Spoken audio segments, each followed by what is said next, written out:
ଥରେ ଜଣେ ଯୁବତୀ ବଗିଚାରେ ରାଗିକି ବସିଥିଲେ। ତାଙ୍କ ପାଖରେ ଜଣେ ବୃଦ୍ଧ ବସିଥିଲେ। ସେ ବୃଦ୍ଧ ଜଣକ ଯୁବତୀଙ୍କୁ ପଚାରିଲେ, କ'ଣ ହେଇଛି ଝିଅ, ତୁମେ କାହିଁକି ମନ ଦୁଃଖରେ ବସିଛ? ଯୁବତୀ ଜଣକ ତାଙ୍କ ସ୍ୱାମୀଙ୍କର ଭୁଲ ବିଷୟରେ କହିଲେ। ବୃଦ୍ଧ ଜଣକ ଟିକେ ହସିଦେଲେ ଏବଂ ଯୁବତୀଙ୍କୁ ପଚାରିଲେ, ତୁମେ କହିପାରିବ କି ତୁମର ଘରର ଚାକର କିଏ? ଯୁବତୀ ଜଣକ ଆଶ୍ଚର୍ଯ୍ୟ ହୋଇ ପଚାରିଲେ, କ'ଣ କହିବାକୁ ଚାହୁଁଛନ୍ତି? ବୃଦ୍ଧ ଜଣକ କହିଲେ, ତୁମ ଘରର ସମସ୍ତ ଆବଶ୍ୟକତା ଏବଂ ଯତ୍ନ କିଏ ନିଏ ଏବଂ ସେଗୁଡ଼ିକ କିଏ ପୂରଣ କରେ? ଯୁବତୀ ଜଣକ କହିଲେ, ମୋ ସ୍ୱାମୀ। ବୃଦ୍ଧ ପଚାରିଲେ, ଖାଇବା ପିଇବା ଏବଂ ପୋଷାକ ପିନ୍ଧିବାର ଆବଶ୍ୟକତା କିଏ ପୂରଣ କରେ? ଯୁବତୀ କହିଲେ, ମୋ ସ୍ୱାମୀ। ବୃଦ୍ଧ କହିଲେ, କିଏ ସର୍ବଦା ଚିନ୍ତିତ ଯେ ତୁମେ ଏବଂ ତୁମର ପିଲାମାନଙ୍କର କୌଣସି ଅଭାବ ନ ରହିବା ପାଇଁ ଏବଂ ତୁମ ଭବିଷ୍ୟତକୁ ସୁରକ୍ଷିତ ରଖିବା ପାଇଁ? ଯୁବତୀ କହିଲେ, ମୋ ସ୍ୱାମୀ।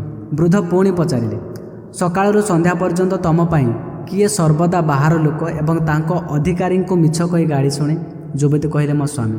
ବୃଦ୍ଧ ପଚାରିଲେ, ଅସୁବିଧା ଏବଂ ଦୁଃଖ ସମୟରେ କିଏ ତୁମକୁ ସମର୍ଥନ କରେ? ଯୁବତୀ କହିଲେ, ମୋ ସ୍ୱାମୀ। ବୃଦ୍ଧ ପୁଣି ପଚାରିଲେ, ସମସ୍ତ ସମ୍ପର୍କୀୟ ଏମିତିକି ସେମାନଙ୍କ ପିତାମାତାଙ୍କୁ ବି ଛାଡ଼ି ଜଙ୍ଗଲରେ ବି କାମ କରିବା ପାଇଁ କିଏ ପ୍ରସ୍ତୁତ? କିଏ ତୁମର ଭଲ ଜୀବନଯାପନ ପାଇଁ ସର୍ବଦା ଚେଷ୍ଟିତ? ଯୁବତୀ କହିଲେ, ମୋ ସ୍ୱାମୀ। ବୃଦ୍ଧ ପୁଣି ପଚାରିଲେ, ଗ୍ୟାସ୍, ବିଦ୍ୟୁତ୍, ଜଳ, ଘର ମରାମତି ଏବଂ ରକ୍ଷଣାବେକ୍ଷଣ ସୁବିଧା, ଔଷଧ, ଖାଦ୍ୟ ସାମଗ୍ରୀ, ମନୋରଞ୍ଜନ, ଭବିଷ୍ୟତ ପାଇଁ ସଞ୍ଚୟ, ବ୍ୟାଙ୍କ, ବୀମା, ଡାକ୍ତରଖାନା, ବିଦ୍ୟାଳୟ, କଲେଜ, ନିକଟସ୍ଥ ପଡ଼ୋଶୀ, ଅଫିସ୍ ଏବଂ ଏଥିପାଇଁ ଅନେକ ଦାୟିତ୍ୱ କିଏ ଏକାଠି ଚଲାନ୍ତି? ଯୁବତୀ କହିଲେ, ମୋ ସ୍ୱାମୀ। ବୃଦ୍ଧ ପଚାରିଲେ, ଅସୁସ୍ଥତା ପାଇଁ କିଏ ଯତ୍ନ ନିଏ ଏବଂ ସେବା କରେ? ଯୁବତୀ କହିଲେ, ମୋ ସ୍ୱାମୀ। ବୃଦ୍ଧ କହିଲେ, ମୋତେ ଆଉ ଗୋଟିଏ କଥା କୁହ, ତୁମର ସ୍ୱାମୀ ଏତେ କାମ କରନ୍ତି ଏବଂ ସମସ୍ତଙ୍କର ଯତ୍ନ ନିଅନ୍ତି, ସେ ଏଥିରେ ତମଠାରୁ କେବେ ଟଙ୍କା ନେଇଛନ୍ତି କି? ଯୁବତୀ କହିଲେ, କେବେ ନୁହେଁ। ଏହା ଉପରେ ପୂର୍ବପୁରୁଷମାନେ କହିଥିଲେ ଯେ ତୁମେ ତୁମର ସ୍ୱାମୀଙ୍କ ଗୋଟିଏ ଅଭାବ ଦେଖିଛ, କିନ୍ତୁ ତୁମେ ତାଙ୍କର ଏତେ ଗୁଣ କେବେ ଦେଖିନାହ। ଏହାକୁ ବିଶ୍ୱାସ କର ବା ନ କର, ଯେତେବେଳେ ତୁମେ ଦୁଃଖିତ ସେ ତୁମକୁ କେବେ ବି ଛାଡ଼ନ୍ତି ନାହିଁ। ସେ ନିଜ ଦୁଃଖକୁ ମନରେ ରଖନ୍ତି କିନ୍ତୁ ତୁମକୁ କୁହନ୍ତି ନାହିଁ ଯେପରି ତୁମେ ଦୁଃଖିତ ନ ହୁଅ।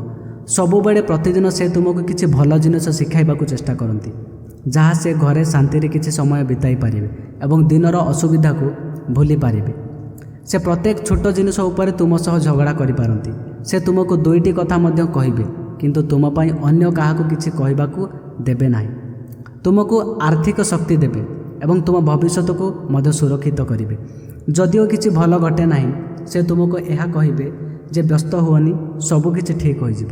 ପିତାମାତାଙ୍କ ଉପରେ ସେ ତୁମର ସମ୍ପୂର୍ଣ୍ଣ ଯତ୍ନ ନିଅନ୍ତି ଏବଂ ତୁମର ସମସ୍ତ ପ୍ରକାରର ଅସୁବିଧା ଏବଂ ସୁରକ୍ଷା ଦିଅନ୍ତି। ତୁମକୁ ସମୟାନୁବର୍ତ୍ତୀ କରାନ୍ତି।